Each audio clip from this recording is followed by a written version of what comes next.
હાલો ખેડૂત મિત્રો નમસ્કાર। તો આજે આપણે વાત કરીશું કે ચીકુને રેતીમાં સ્ટોરેજ કેવી રીતે કરવા। રેતીમાં ચીકુ કાચા કાચા ચીકુ રેતીમાં સ્ટોરેજ કરવાથી કાચા ને કાચા રહે છે કે પાકી જાય છે કે બગડે છે, કેટલા દિવસ સુધી રહે છે, એ પૂરેપૂરો વિડીયો આજે આપણે બનાવવાનો છે। તો એની અંદર આજે આપણે બે રેતીનો ઉપયોગ કરવાનો છે।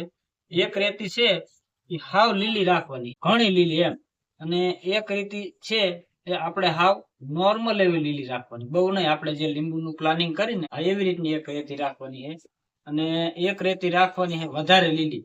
તો કઈ રેતી ચીકુ ઝાઝો ટાઈમ સુધી ટકે છે, વધારે ભેજવાળી કે ઓછા ભેજવાળી, એના માટે આખો વિડીયો તમે જોશો તો જ તમને ખ્યાલ આવશે। જો મિત્રો, એક રેતી આવી રાખશું આપણે હાવ લીલી, આમ કરી એટલે લાડવા જેવી બની જાય એવી રેતી રાખશું, અને એક રેતી હાવ આવી રાખશું હાવ નોર્મલ, કે આમ આમ આમ કરી આમ ભેગી નો રેવી, હાવ હુકી નહીં ને લીલી ને આ ટાઈપ। કઈ રેતીમાં ચીકુ છે એ સારા રહે એ આપણે જોવાનું છે। તો જો મિત્રો, આવી રીતે આપણે રેતી પાછી લીધી કમ્પ્લેટ, એક થર માર્યા પછી આવી રીતે ચીકુ ગોઠવી। આપણે ઝાઝા ચીકુ અત્યારે નથી ગોઠવવાના, પણ ખાલી ટ્રાય જ કરવાની છે।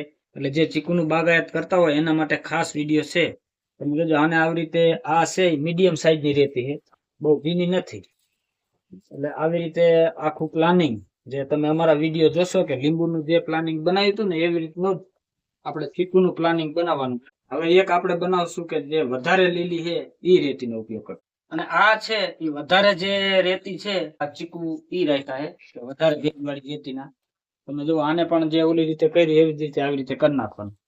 આ રેતી રહી ને વધારે ભેજવાળી, એટલે બે માંથી કયામાં આપણને ફાયદો થાય છે એ જોવાનું છે, કયામાં ઝાઝો ટાઈમ લગી ચીકુ રહે। અત્યારે તો ખાલી 5 ચીકુની ટ્રાય કરી છે, પણ જો આવનારા દિવસોમાં સારા ચીકુ નીકળશે તો આપણે વધારે પણ થોડાક દાટીશું।